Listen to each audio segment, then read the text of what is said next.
parliamentary debate over the vote on account for 1,746 billion rupees commences. Cabinet Subcommittee on Cost of Living appointed. Daljit Aluvihare temporarily suspended from holding position as the mayor of Matale. Mike Pence officially named as the vice presidential candidate of the Republican Party.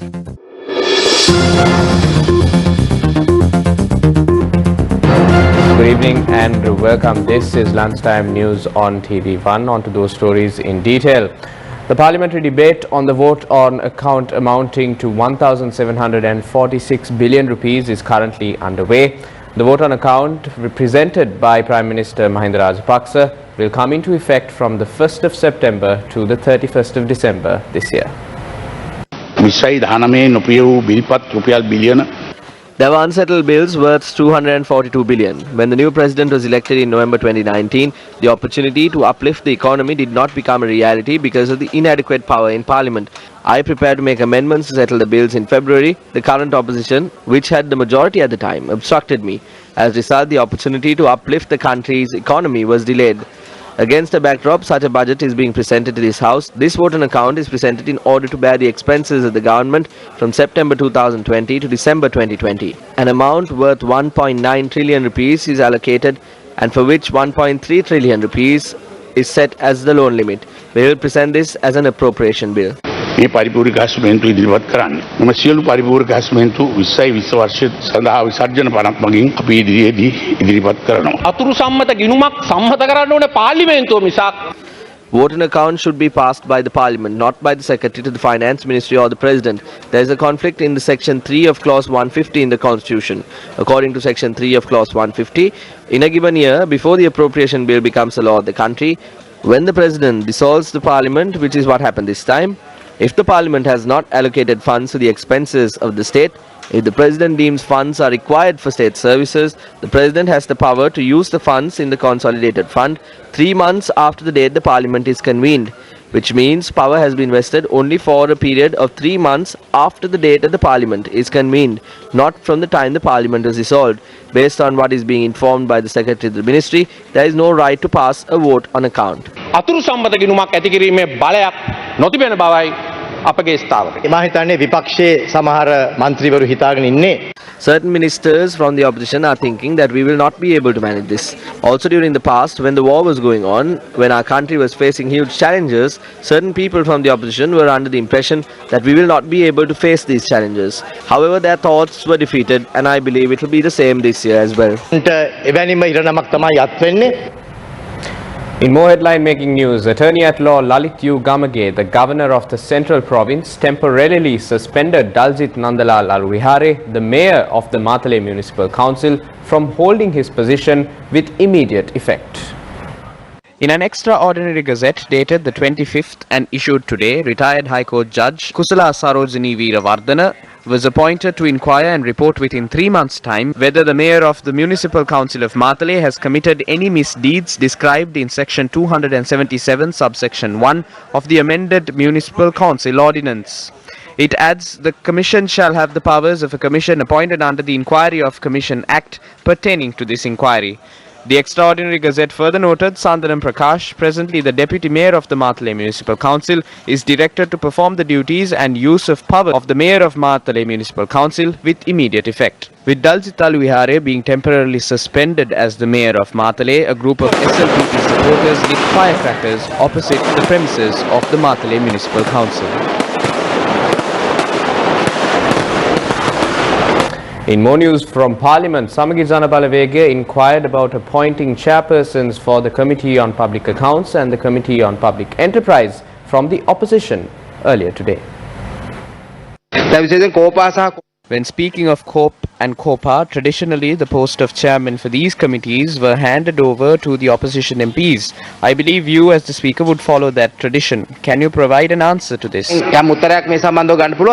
and dekama විශේෂ කාර්ක සභාවේ මන්ත්‍රීවරුන් විසින් තමයි තෝරාගන්නේ. But you have to name the members. We only want to know if you will follow past traditions. ඒක තීරීම් කාර්ක සභාවක් නෙමෙයි. ඔබතුමා මේ සම්ප්‍රදාය අනුගමනය කරනවාද පෙර පරිදි විපක්ෂයට මේ කෝප් සහ කෝපා සහ රාජ්‍ය මුදල් ඒක ගරු මන්ත්‍රීවරුන්ගේ ක්‍රියාවක්. ඔබතුමා තමයි තෝරන්න ඕනේ. ඔබතුමා තමයි මේ ඔබතුමාලා වැඩේ දෙන්න වගේ යන්නේ මට පේන්නේ.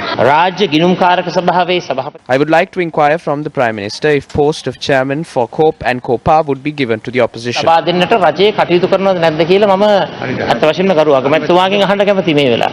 සම්ප්‍රදාය ගැන There were votes in the past as well. Therefore, we agree with the answer you provided.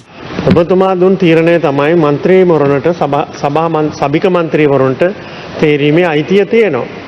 කාරක සභාවලට පත් වෙන മന്ത്രിවරුන්ට තමයි මේ අයිතිය තියෙන්නේ. Only the MPs appointed to those select committees have the right to choose. No one in this house can impede that right. We would like to very clearly state to the opposition leader not to violate that right. ලක්වන්න උත්සාහ කරන්න එපා. ඒ අයිතිය කරු മന്ത്രിවරුන්ට දෙන්න. මම මේ කාරණාව ඉදිරිපත් I am only presenting these to MPs who have a knowledge on Commonwealth traditions. පාර්ලිමේන්තු මන්ත්‍රීතුමන්ලාට පමණයි. පහුගිය A government MP was the chairman of COPA in the previous parliament. That was Lasantalagewanna. What are they saying? That tradition was broken by them last time. කැඩුවා ඒක. යම් යම් අවස්ථාවලදී විපක්ෂයටත් At times, the opposition was handed over those positions, and other times, government MPs held those positions. The MPs who are appointed to those committees can discuss and decide. ලා තීන්දුවක් ගන්නද? All the facts and details I have in my possession over parliamentary tradition will be presented to the House and entered into the Hansard for everyone's perusal. ඒක හොඳයි. එහෙම කරමු. A heated situation arose in Parliament today when MP Manushananayakara made an inquiry from the Speaker regarding the contents of the speech delivered by MP C.V. Vigneswaran at the inaugural session of the 9th Parliament. කතානායකවරයාට සුබ පැතීමේ අවස්ථාවේ විග්නේශ්වරන් මන්ත්‍රීවරයා විසින් සිද්ධ කරන ලද යම් ප්‍රකාශයක් සම්බන්ධයෙන් මම මේ සභාවේ අවධානය යොමු කළා මේ හැන්සාඩ් වාර්තාවෙන් අයින් කරන්න කියලා. it's not a point of order. ඕනෑම මන්ත්‍රීවරයෙකුට තමන්ගේ මතය ප්‍රකාශ කිරීමේ අයිතිය තියෙනවා. වැරදි ප්‍රකාශයක් නොගැලපෙන දෙයක් කිව්වොත් ආණ්ඩුක්‍රම ව්‍යවස්ථාව උල්ලංඝනය කරන දෙයක් කිව්වොත් එය හැන්සාඩ් එකෙන් ඉවත් කරලා තියෙනවා. ඒ නිසා අපි ඉල්ලීමක් කරනවා කරුණා කරලා මේක ඉවත් කරන්න කටයුතු කරන්න කියලා. මේ දිවුරුම තියෙනවා. මේ දිවුරුමට පටවැනිය කරපු ඒ ප්‍රකාශය අනුව හරිදන පාර්ලිමේන්තුවේ එළියට දාන්න ඕන. ඒ දිවුරුම අදවලංගුයි. ඒ දිවුරුමට විරුද්ධව කරපු ප්‍රකාශයක් තමයි විග්‍රේසන මහත්තයා කරේ. ඒක රීති ප්‍රශ්නයක් නෙමෙයි. ඒක රීති ප්‍රශ්නයක් නෙමෙයි. Speaker Mahinda Abeyewardene says the chairman of COPE or its members cannot be summoned to appear at presidential commissions of inquiry without his approval. The Speaker made these remarks in reply to a question put forward by MP Kumara Dissanayake. පාර්ලිමේන්තු විශේෂ අවසරයකින් තොරව COPE සභාවේ සිදු You cannot summon anyone before the Presidential Commission about the proceedings of COPE without a special approval of Parliament. I would like to know your stance on the former chairman of COPE, Sunil Hadunetti, being summoned before the Presidential Commission. මෙම ජනාධිපති විමර්ශන commission සභාව වෙත කැඳවීම පිළිබඳව ඔබතුමාගේ ස්ථාවරය කුමක්ද කියලා. එයා බලලා අපි උත්තරයක් දෙන්න අපිට කිසිම දැනීමක් කළා නැහැ. නෑ විශේෂයෙන්ම ඔබතුමාවත් නෑ ඔබතුමාට විශේෂයෙන්ම ගරු කතානායකතුමනි ජනාධිපති පරීක්ෂණ කොමිෂන් සභාවට කැඳවීම පිළිබඳව හඳුන්වති මන්ත්‍රීතුමා ඔබතුමාට ලිපියක් යොමු කර තිබෙනවා. අපි කොමිෂන් සභාවට පිළිතුරක් යවන බව ලේකම්තුමා දන්නවා. පිළිතුර මොන වගේ එකක්ද? ඒක දැනගන්න ඕන මොකද කැඳවීමට කමක් නැහැ කියලා ඔබතුමා යවුවා. වරප්‍රසාදයට හානි වෙනවා නම් ඒ ගැන අපි දැනීමක් කරනවා. Can a person who is a member of COPE be summoned before the Presidential Commission over an investigation that took place within COPE? කැඳවිය හැකිද? කැඳවන්න පුළුවන් කමක් නැහැ. ඔව් කැඳවන්න පුළුවන් කමක් නැහැ. එසේනම් ජනාධිපති විමර්ශන Do you therefore accept that the letter sent by the Presidential Commission is wrong? පිළිගන්නව නේද? ඒක හොයලා බලන්න ඕනේ.